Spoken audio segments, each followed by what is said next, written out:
Olá, alunos! Agora nós vamos corrigir a segunda lista referente ao conteúdo de dinâmica da Terra. Essa lista está lá no portal NetEscola e vocês tiveram acesso a ela. Então, lembrando que Dinâmica da Terra tem uma videoaula gravada aqui no canal. Então, assistam ela primeiro, façam essas atividades e depois assistam a correção. Então, na primeira, ele fala que a teoria da derivação continental ou da deriva continental foi confirmada no início da segunda metade do século XX, após a sua morte. Então, ele propôs essa teoria, ela não foi muito aceita na época, porque ele não sabia explicar por que os continentes se movimentavam, né? Ele sabia que se movimentavam, mas a origem do movimento era desconhecida para ele.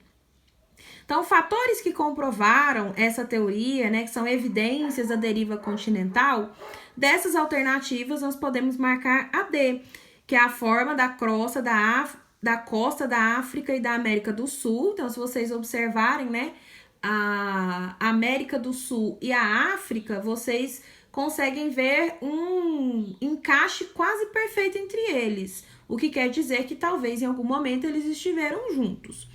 E fósseis da mesma espécie encontrados em locais diferentes, então em locais separados por oceano, inclusive. Então, quando você acha animais semelhantes, né, da mesma espécie, em locais muito distantes, é porque em algum momento eles já estiveram unidos. Na 2, assinale a alternativa que melhor define a deriva continental. Letra C. É a teoria que afirma que todos os continentes no passado formavam apenas um, a Pangeia, e que posteriormente se fragmentou graças à tectônica de placas. Então, tectônica de placas é o movimento das placas tectônicas sobre o manto, essa parte pastosa do planeta. E aí era o que o teórico da deriva continental não sabia explicar. Então, quando as placas tectônicas se movimentam, elas levam os continentes junto. É isso que origina o movimento dos continentes, postulado na teoria da deriva continental. 3. Vocês colocariam aí verdadeiro ou falso para as afirmativas. Na A, as placas tectônicas estão em movimento constante e o choque entre elas pode gerar catástrofes naturais. Verdadeiro. Então, o movimento das placas tectônicas pode originar atrito entre elas, né? Que é o choque, o deslizamento, originando esses desastres, né? Vulcanismo, terremoto, tsunami. B. Os continentes sempre existiram, mas nem sempre existiram com a forma atual. Verdadeiro. Então, como eles se movimentam ao longo dos milhares de anos, eles nem sempre tiveram a forma que a gente consegue ver hoje. C. A separação do supercontinente Pangeia deu origem a 3 novos supercontinentes. É falso, porque na verdade deu origem a 2 novos supercontinentes, que eram a Laurásia e Gondwana. Nós vamos falar na próxima questão também. D. A zona entre duas placas que se afastam é chamada de zona de convergência. É falso. Convergência é quando elas se encontram. Quando elas se afastam, é divergência. Na 4, vocês tinham que completar os espaços em branco. Então, vamos lá. Inicialmente, o mundo era um só, existindo apenas um continente denominado Pangeia. Com o passar dos milênios, as placas tectônicas foram se movimentando, o que proporcionou a fragmentação do gigante continental. Então, 2 novos supercontinentes surgiram, a Laurásia e a Gondwana. Mais tarde, as movimentações da crosta continuaram graças à ação das células de convecção, possibilitando a formação dos atuais continentes. Então, a alternativa, né, que se refere às lacunas corretamente é a A.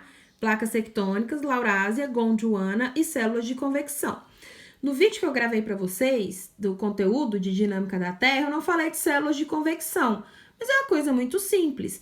A célula de convecção se refere à movimentação do magma presente no manto.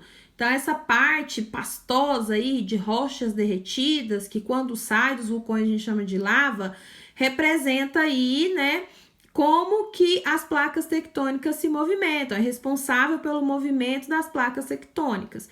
O que seria, então, né, como que seria formada essa corrente ou essa célula de convecção?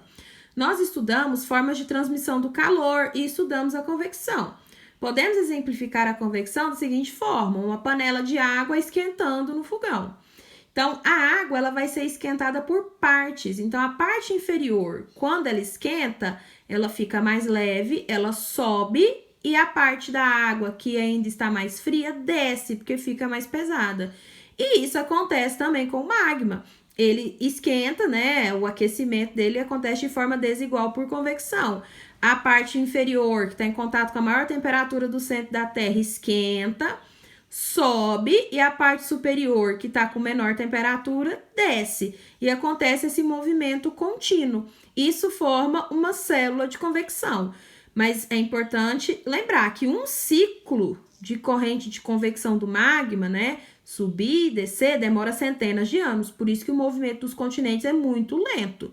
Porque para movimentar a placa tectônica tem que haver um ciclo dessa célula de convecção.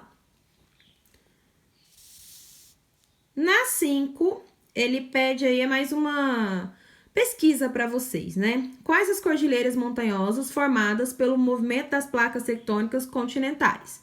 Então, eu coloquei alguns exemplos.